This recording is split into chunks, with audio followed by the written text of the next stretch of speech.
So today I have the privilege to have a conversation with a young man I watched growing up in front of me. Actually, my very neighbor's son, and his name is Giancarlo Buekes. And Giancarlo these days is an investor, an entrepreneur, a biomedical engineer, something I never would have thought would be the future that would be in front of him, because Giancarlo used to play in the street, football with my boys, and just would be just a general good kid around the neighborhood. And look at him today. So ladies and gentlemen, this afternoon or today, please join me as I have this conversation with Giancarlo.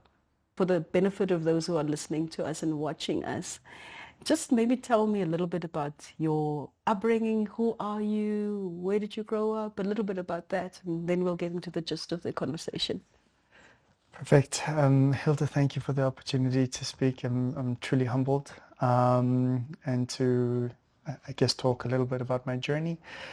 So I was born in Windhoek, raised in Windhoek, to two wonderful parents, and I have two amazing siblings as well that we're incredibly proud of. I went to St. George's prep school, and then I started my high school career or my high school journey at Windhoek High School. I then transferred to St. Paul's, and then shortly after that my mom got a position at St. George's, and essentially I moved over to St. George's, and that's essentially where I finished. And it is interesting. I was having a conversation with Shetu, and he was saying, he was reminiscing about the days we used to play football in the street just in front of your house. And just the good times and the memories of growing up here. And I was also saying to my family the evening of the M&G sort of office launch, it was so amazing speaking to Namibians, just because there's this warmth, there's this sort of feeling of family, and it was just so amazing. So I'm really, I draw a lot of energy from being here. So excellent. So what is it that you do with your life at the moment? So I'm the co-founder of a medical devices company. I co-founded it with my friend and now business partner, Gokul Nair. And we make medical devices that are affordable. Our sort of vision is we break barriers of access to life-saving healthcare technologies. We realize that there are so many patients, so many people out there that can't afford life-saving healthcare technologies. And we decided that we want to change that one device at a time. So we developed an asthma product, we developed a device for anaphylaxis or severe allergies, and now we're trying to use that same device for sort of diabetes patients, for opioid overdose, for numerous different sort of applications. And those are the only two that we're starting with, and we're looking to essentially expand that. We've got devices that we're working on in the background as well. And it's an amazing space to be in, because you can really see the impact that these types of technologies can have on patients. So I started by asking you the beginning, and then I kind of fast forward to where you're at now. Yes. But there's an amazing story to be told as to what happened in between. So can you quickly tell me about what happened since playing football in front of my house and then now devices to save lives on the continent and in the world? Of course. So I can actually probably start during high school. I wanted to be an entrepreneur. It was sort of always in the back of my mind. There were two sort of scenarios or two things that happened during my high school career that really sparked that in me. The first was the first lady coming and talking about her entrepreneurial journey at school, and I remember the valuation of the company. I remember what type of company they started. I remember how much capital they raised. And her being a Namibian, having accomplished so much, I asked myself, why can't I do that? I can do that as well. And she really inspired me to try and take on this challenge. The second one was an entrepreneurial day at school, which gives students the opportunity to try their sort of hand at being an entrepreneur. And as parents, we think it's just a waste of a day, so you guys can wear casual clothes, although you can ask us for more money. yes, We didn't know that amazing things can happen on a day like that. So tell me your story. 100%. Yeah. I mean, my friend Wade Henkert and I, we sort of thought that we want to actually take part, but we didn't want to sort of go the general route of sort of putting up a store and trying to sell sweets or cupcakes or whatever it is. So we said, what can we do differently? And we realized that all these students that wanted to participate needed one thing, and that was a stall. So we went to the school and we said, we know you're selling it for about 100 Rand a stall. Could we buy all the stalls at a discounted rate? And the school said, no problem. We added the nugget that we're taking away, the administrative sort of challenge that they would have had. And they were happy to sell it to us for about 50 Rand or $50 Namibian. We then went to the students and we said, okay, we're selling stalls at 200 Rand. And of course, as any business does, we got feedback from the school or from the student body to say, no, that's way too high. Yeah. So we asked, okay, what's fair? And we settled at 150 Rand. So we still made 100 Rand profit effectively, which was amazing. And we actually won the entrepreneurship competition, which is great. And that was the first taste of sort of success, but also considering the lessons that we learned. We put the price point up here. Yeah. You know, the feedback was intense. The market responded differently. Exactly. But we were able to come to a middle ground and find a price point that actually worked. So that was great. I then finished at St. George's High School, and then I went to the University of Pretoria where I did my mechanical engineering degree. And in my final year project was actually to design a knee joint. Yeah, and that was a very interesting project. I learned a lot about what it means to be a biomedical engineer. You have to understand the anatomy of a human being, the physiology, and then apply mechanical engineering principles to that process. And I absolutely loved it. And my supervisor at the time said, why don't you apply for biomedical engineering? And I started doing a bit of research. I spoke to my family about it as well. And you'd never heard about that career before, or you had exposure to it? I thought it was just, as an engineer, you go into that field. It's not necessarily that you need additional training to be able to be a biomedical engineer. It's just another discipline kind of thing. Exactly. But then I did some more research and I found the program at UCT. It was a master's program as well. So I applied and I then put that aside and then I focused on finishing up my degree. Yeah. I then started working. So I actually had a bursary for my mechanical engineering degree from an amazing firm here in Windhoek, a consulting firm.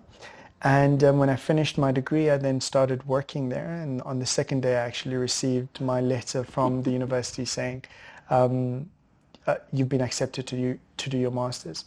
And that's when I got up from my seats and everyone was like, wait, what's going on here? And I called my parents and I said, this is what I want to do. And my father immediately told me that that biomedical engineering is a very niche field and you'll most probably end up as an academic.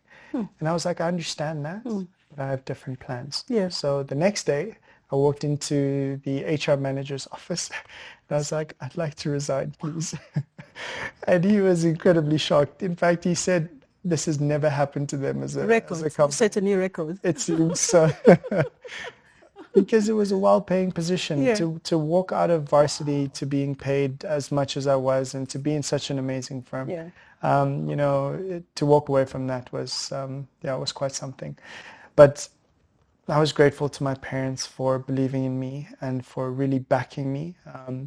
They were put in a bit of a difficult position, but they said to me that day that we understand, we know, and we're going to help you to do this. Wow. And so I'm really, truly grateful to my parents.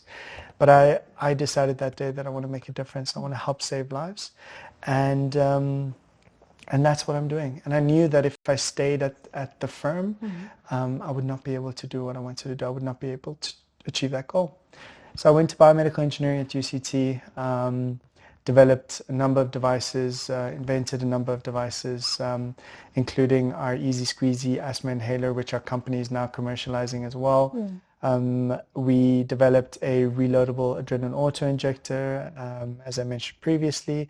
We developed a laxity measurement stress radiography device to non-invasively diagnose whether your knee joint has been completely ruptured, partially torn, or simply just sprained in terms of the ligaments. And we developed a needle crusher device that basically destroys sharps and needles so that they don't end up in landfills.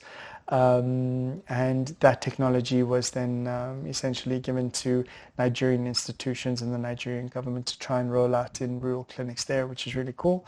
Yeah, and then essentially my co-founder and I sat down and we said, you know, our values align, and you know what we want to do with our futures aligns as well. And with the help of our supervisor at that time, we then started Impulse Biomedical, and we've gone on to raise capital, build an incredible team of people that are so much smarter than we are, but it's just humbling to essentially it's humbling to have people join this movement, this vision that we have to essentially make healthcare technologies accessible and affordable. So many lessons already, Giancarlo. And the thing I'm thinking about specifically when you tell the story of having this high-paying, very privileged position at this big company in Windhoek, leaving that security for something totally, which is, nothing's guaranteed. No promises were made about this biomedical master's degree that you would then embark upon, what that would generate. Do you remember just your mindset, where you were at that time, and what helped you to make that jump? I mean, I think your parents obviously instrumental, but something else must have helped you as well. Yes, I do remember. So our family has had a very similar experience to yours as well, where my little brother was born with a diaphragmatic hernia. And so there were quite a few complications growing up. And my first memory is of us as a family sitting in the hospital, sort of waiting to find out what happens. And that moment, so we were in a public hospital at the time. My parents at the time couldn't afford private care. And basically the doctors told my parents that unfortunately there's nothing we can do for your son. And I mean, I'm a four-year-old kid, and I remember seeing my aunts and uncles sort of looking after me. I remember seeing my parents crying, etc., etc.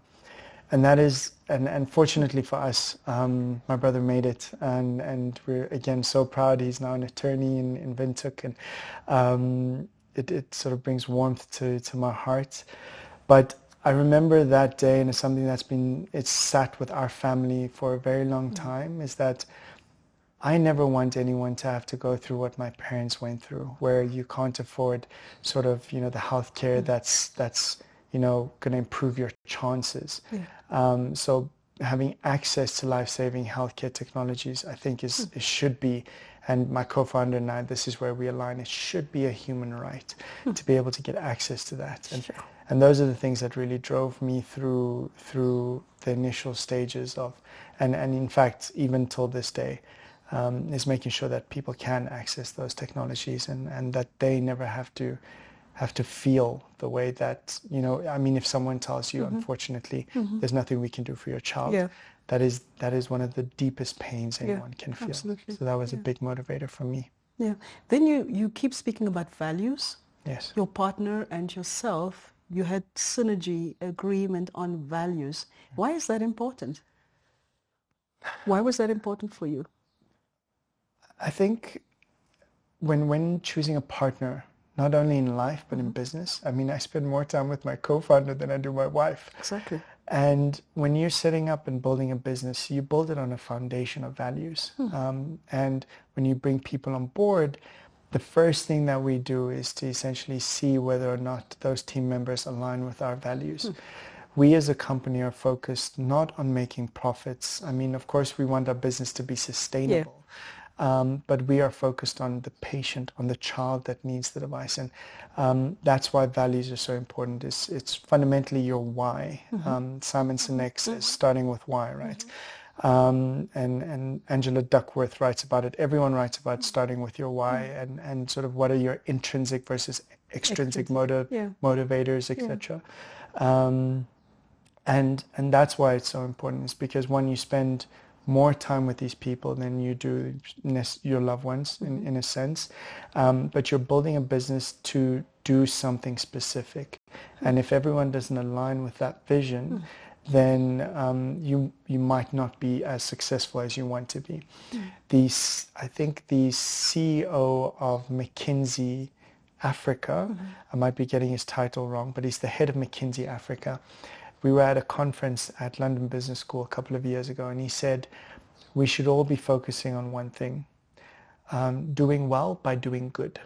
And this is something that, again, it just aligns with what we're trying to do as a company. And again, it's amazing to see how people buy into that vision and those values. That's profound, doing well by doing good. Exactly. Yeah, such a fundamental change, in paradigm when you think about business and the way we think about business. Now, for Namibian entrepreneurs, I'd like to hear funding is a big conversation in the country, constantly, anywhere in the world, I guess, for young people. It's a big conversation. How did you approach that? Well, so that was very difficult. It is always very difficult. And for any entrepreneur trying to start a business, understand that sometimes it's not, first and foremost, I think funding is not the most important thing in business when you're starting a business. Yes, it is important, crucially so, but it is not the most important thing. When we started our business, and we had no capital, we had no funding, we asked ourselves one question: what can we do? And we could refine our technologies. We could refine our value propositions to the patients that we were trying to help. So what we did is we got up at 4 a.m. in the morning. We got to Red Cross Children's Hospital at 5 a.m. because we realized that patients, and Red Cross Children's Hospital in Cape Town is a public institution, and we realized that people would arrive at the hospital at 5 in the morning, sometimes 5, 6, and they would be waiting in the waiting rooms until the doctors essentially arrived, because the doctors were still doing rounds, etc., etc. So we said, this is a perfect opportunity for us to sit down with the patients and their parents. And that's when we arrived, and we just asked them, what are the problems around the treatment of your asthma or your anaphylaxis or allergies, and what are some of the challenges that you face in a day-to-day? And I can give you a very good example. So one little girl walks in with her mom, and her mom is frustrated and she's angry, and so we sit her down and we ask why, and we talk about this in our TED Talk as well. We ask why. And she says, my daughter can't use her own asthma pump. She simply is not strong enough, and we gave her an asthma pump just to try. And she says, now this is what happens. Her daughter goes to school and she has an asthma attack. And her daughter can't use her own pump, so she goes to the teachers. But the teachers don't want to take on the liability, because if something bad happens, then whose responsibility is it? So the mom has to leave job number 1. She works 3 jobs to look after her daughter. Leaves work, goes to school, helps her daughter, rushes back to work. Her daughter then finishes school, goes home, and she's staying with Granny. Problem is, Granny can't help her with the asthma pump either because of arthritis, or she's a bit too old. So then mom has to rush from work or her second or third job home, help her daughter, and rush back. And the mom is saying that she's worried about losing her jobs because she keeps having to essentially rush back and forth. And then we gave her daughter the Easy Squeezies, the device that we developed, and her daughter takes it and looks at it, and at first she's a bit, okay, what's this? And then she activates the asthma pump and her face lights up. And in that moment, Gokul and I looked at each other and we said that's a moment that reminded us of why we do what we do. Even though we have no money, we're doing this for the patients and for the kids. And the mom was so happy she actually started crying. The daughter gave us hugs, and it was just an amazing moment. So Goodness. first point is that it's not always just about capital. Yeah. It's about refining your product. Yeah. Once you get to the point where you're continuously refining it, we pitched in every single pitch competition that we could, both locally and internationally. With a lot of international pitching competitions, what's great is that they often fly you out, or you could use your prize money or your prize winnings. And we actually said, look, we don't have the money to pay for flight tickets now. And they actually said, look, only the top 3 are pitching, so you will already sort of win a prize or a monetary award. So we'll just use that award to essentially pay for your ticket. Yeah. But that meant that we got into the room, we pitched, and we actually networked with a lot of the people that were in the room. Yeah. And one of them actually invested in us at the end of the day, which was great. So we pitched at these different competitions. We won 70,000 Rand here, 200,000 Rand there. And just, I think 2-3 weeks ago, Easy Squeezy won second place at the South African Breweries Foundation Social Innovation Awards. And I mean, we won 950,000 Rand for Easy Squeezy alone. And that's just amazing. Wow. And this also brings a lot of validation to you as a business. What's amazing when you're pitching to these investors is that, or these sort of panels, is that they give you so much feedback. They ask you critical questions. And it's important to go back and write down these questions and start to ask yourself, did I answer it in the right way? This is something I need to go and do research on. And it's okay to say to the judges, thank you so much for that question. That is something that we haven't solved yet, but your feedback has been amazing. We're going to take that back and work on that question. And then I challenge entrepreneurs to go back to that judge, because that's what we do. And we did. We go back to those judges and we say, how can we improve? How can we make our pitch more refined? Where were we lacking? What did we do well? Because it's also important to make sure that what worked. Exactly. So that helped us to continue to refine our pitches, so that by the time we got to pitching to investors, we knew what to say, we knew how to say it, and essentially that changed the game. During the time we were pitching as well, we were also pitching to investors. And I mean, the age-old story is always the same. We pitched to so many investors, and each and every one of them turned us down. We pitched to investors in Namibia, in South Africa, in the US, in Europe. And every one of them said no to us, and it was quite tough. We make a slight joke, but it's 100% true that our cars were breaking down just trying to drive to see these investors. And the one frustrating thing I must say is that some of these investors say, wow, guys, I'd love to invest, and they never do. But that happens so often. So as an entrepreneur, you need to develop a thick skin. Absolutely. But never lose hope. I mean, after those investor meetings, it's okay, this might pan out. Let's just keep following up, and if they don't invest, it's fine. We just move on to the next one and the next one and the next one, and that's how essentially we kept moving. So you were tenacious. 100%, and you have to be. Yeah. You honestly have to be. And then we also changed our strategy. So we also started applying for a lot of grants, and we successfully secured quite a large grant, which we then used, and we went to investors and we said, listen, we secured this really big grant.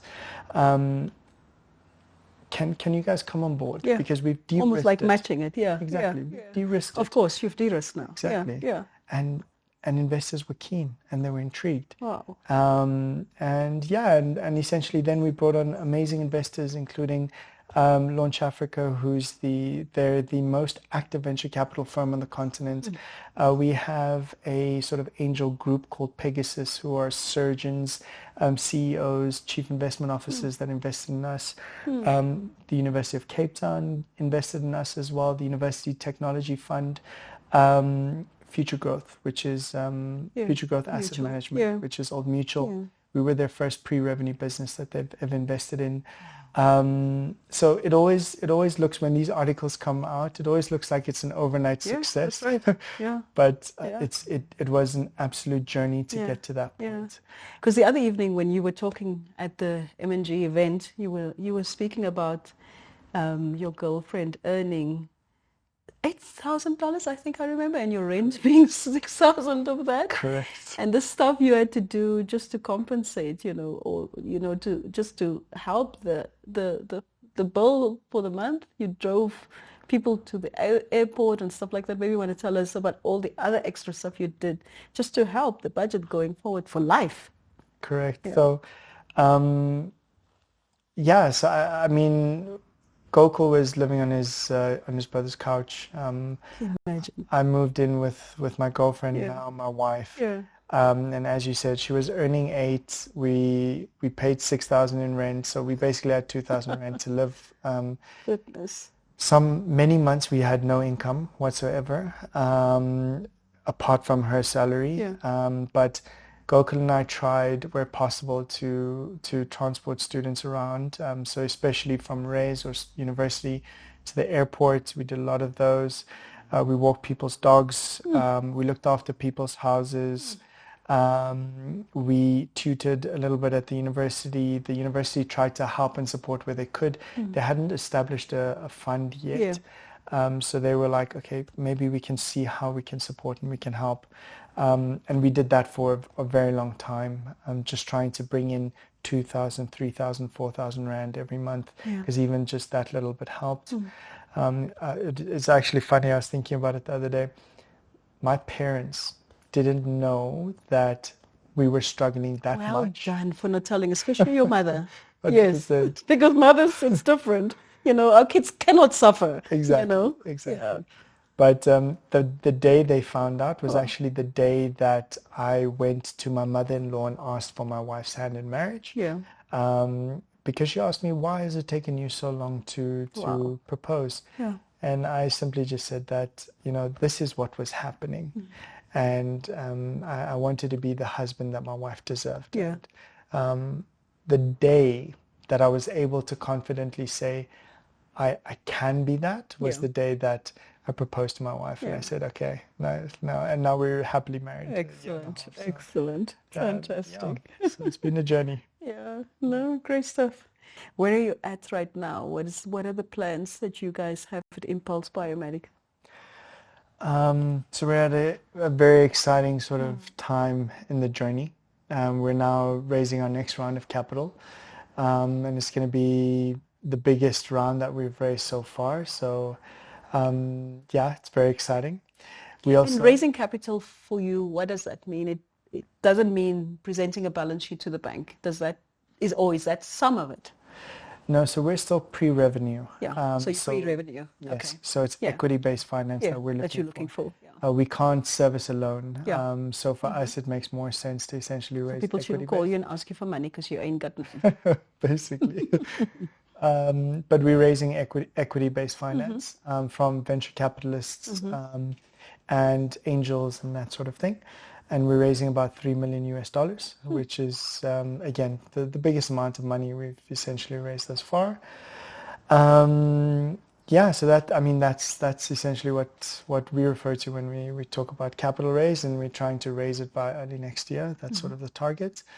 And that obviously will allow us to hit certain milestones. Yeah. Moving forward, apart from the capital raise, we just signed a large pharmaceutical company, which is really exciting. So it means that Easy Squeezies will be in market early next year, which is huge for us. So this will be sort of our first bit of revenue. And of course, to have a partner like them means that we've got access to the global market as well, which is great. So that's really exciting as well. And then there's of course the technologies that I mentioned previously that we want to sort of incorporate and bring into the company as well and actually commercialize. So yeah, it's a very, very exciting time for us at the moment. But we're working actively on delivering on this first order. That's sort of the focus of the company at the moment. Yeah. So help me understand the relationship between you, whether it be with a venture capitalist or an angel investor. What does that relationship look like? So it depends on the investor. Our advice, and again, this is advice that a lot of entrepreneurs gave us and that we give to the entrepreneurs we speak to as well, is smart capital is very important. So don't just take money for money's sake. You need to bring on investors that can actually add value to your business. And that can be in different ways. It could be investors that can open a lot of doors for you. It can be investors that have invested in other startups and they can actually help to structure, your business a little bit better, help you with corporate governance, that sort of stuff. Investors that are able to give you feedback. So investors that have started businesses before, that have learned a lot of lessons, that can then sit down with us and say, guys, start thinking about these things. Some of our investors, for example, said that, okay, we're getting to the point now where we've raised a large amount of money. Gokul and I are both mechanical engineers. In fact, most of our team are engineers, scientists, designers, etc. And no one has a finance background. So they were like, we need to bring on finance people to help us not manage the finances, because we were doing that quite well, but it's about strategic planning from a financial perspective. And then it's also about investors that add a little bit of clout. So if you're able to say that, for us, an Old Mutual, a Launch Africa, etc., have invested in us, then and the University Technology Fund, in fact, most of our investors, in fact, all of them, that adds sort of credibility to who you are as a business and as entrepreneurs. And then the other thing, and I mean, there's just so many, but the other thing is that it is very important. It is crucial. And I think more important, in fact, than smart money is investors that align with what you're trying to do. I come back to values because it's so important. If the investors aren't aligned with what you're trying to do, then it's better to walk away and not necessarily have a business, because this is, if you don't get this money, your business is going to close. Walk away from that deal, as opposed to essentially taking that money and ending up in a business that is going in the direction the opposite direction of where you want to go as an entrepreneur and as a business. So it's really important to take that into account when engaging with investors, because you're playing for the long game. Exactly. And we always think it's almost like we're beggars. It's like, thank you so much for giving us this capital. But there's just a slight mindset shift that entrepreneurs need to make. Investors are buying into our vision. They're working with us. We're not working for them. And they're not working for us. We're together on this journey. And that's that shift that entrepreneurs need to make. So we struggle with this, and specifically, we think about your generation, because it's interesting when you speak about pre-revenue. We were at pre-revenue stage at this stage, which means you guys don't draw astronomical amounts of money, no dividends for sure, not even to be spoken about. Because what we struggle with, as in our current environment, is that we see people who get into business and live big lives immediately. Why are you patient? Just tell me about that mindset that allows you to keep investing, keep working, fully knowing that you pre-revenue and that there's another day for, when the benefits would really come in a financial sense, because you have benefits right now. They're just not perhaps in this area. How is your mindset?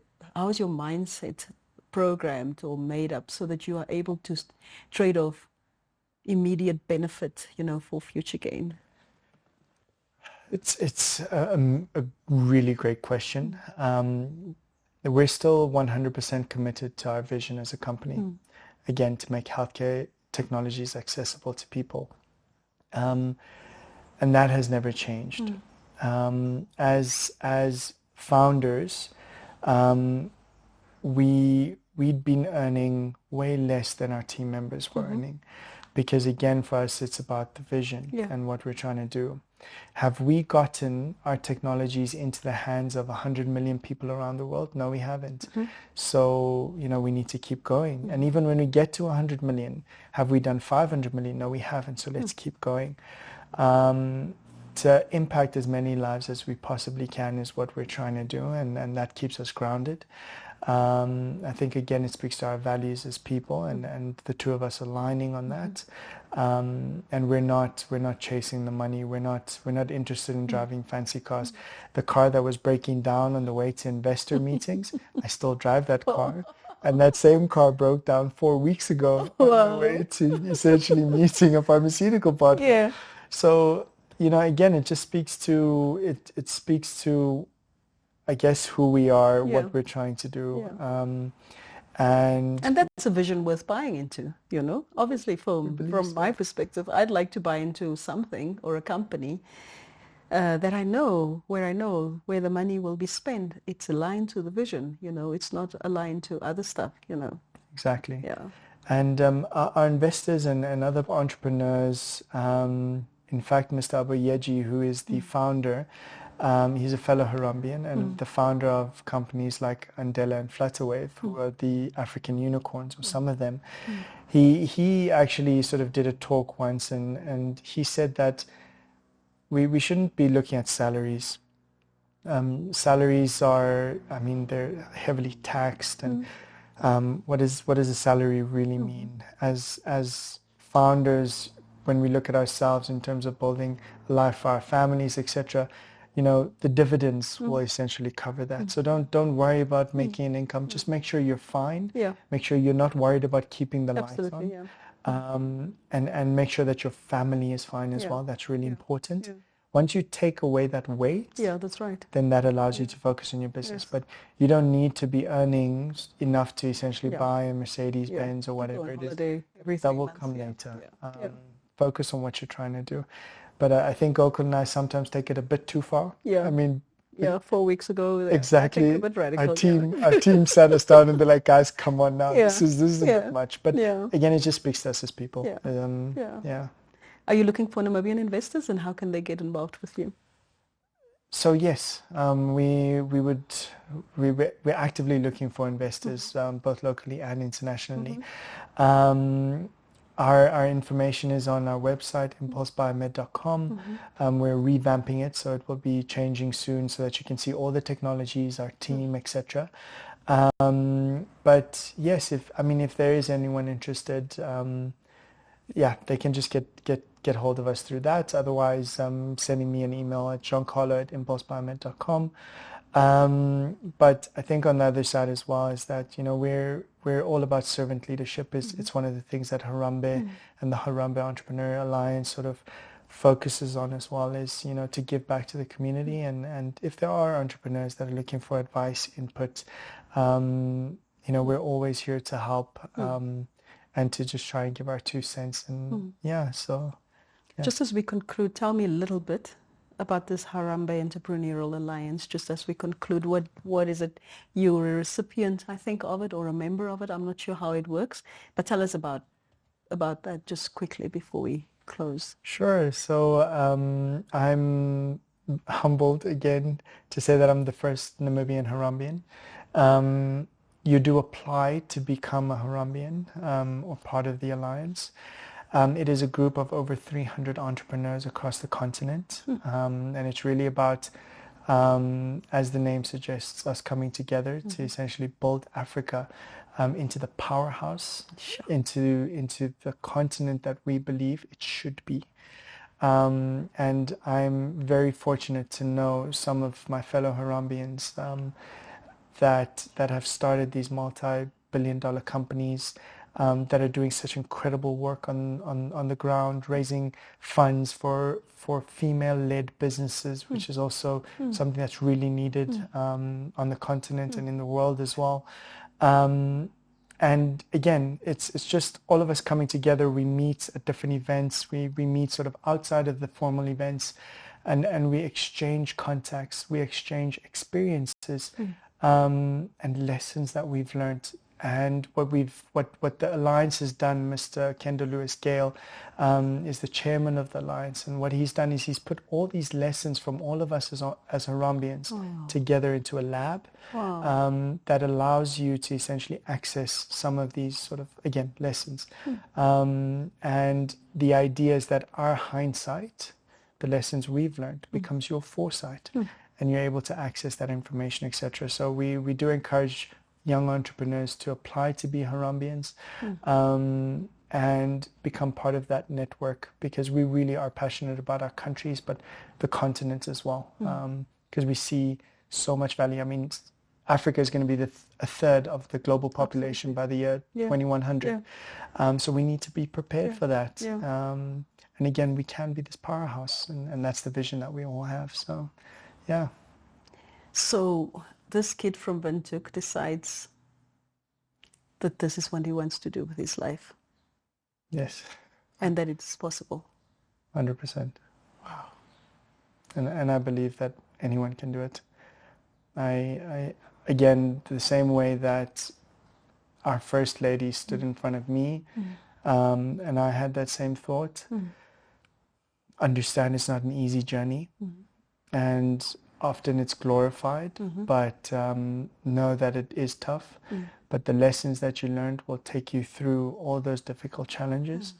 But you can do it as an entrepreneur. Anyone sitting there listening to this, if I can do it, anyone can. It's just about perseverance, hard work, and believing in yourself and believing in your goal.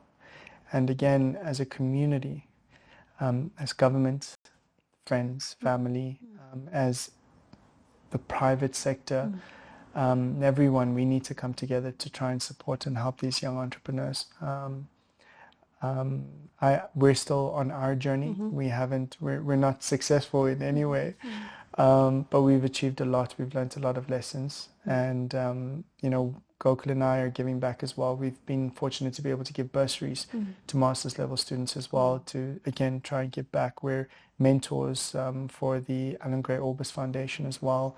We often do a lot of talks at the university, etc., just to try and inspire and to show young people that that you can do it.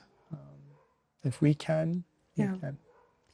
I keep saying, well, I've said it before, that we want to conclude, and I do mean that.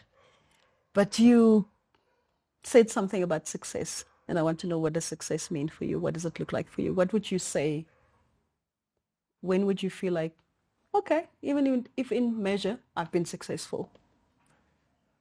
Wow, that is an interesting one, introspection. But sure, for me, success, I don't know if I'll be able to achieve success, because like I said, even if we have the devices in 100 million children's hands, there will always be the next one, which is 500 million, and then from 500 million it's a billion, and a billion, I mean, until we've covered the planet, perhaps. But it's something that Gokul and I actually do struggle with. So when we win an award, we started implementing this thing that we call cheesecake moments, because the problem we have is that we don't celebrate those small victories that we achieve. So we had decided a couple of years ago to say, whenever we have a patent that's granted, we win a big award, whatever it is, we celebrate it with a cheesecake. So we buy a cheesecake or even just a slice, and this has now become company culture. And we sit down and we actually other people ring bells, you have cheesecake. Exactly. So and that's now sort of drawn into our company culture, which is amazing. So we celebrate those small victories. So when we get to 100 million, we will celebrate that, but then we will move on to 500 and build and build and build. So yeah, I guess that's success to us. Thank you. Thank you, Hilda. Thank you so much for the opportunity. What an awesome experience this was, ladies and gentlemen. Thank you very much for having joined me on this conversation with Giancarlo Buekes. And as you've heard, should you wish to get in contact with him, website has been made available, as well as his email address. I am so inspired, as I am sure you are too. My name is Hilda Basson-Namundjembo, and I'll see you around next time.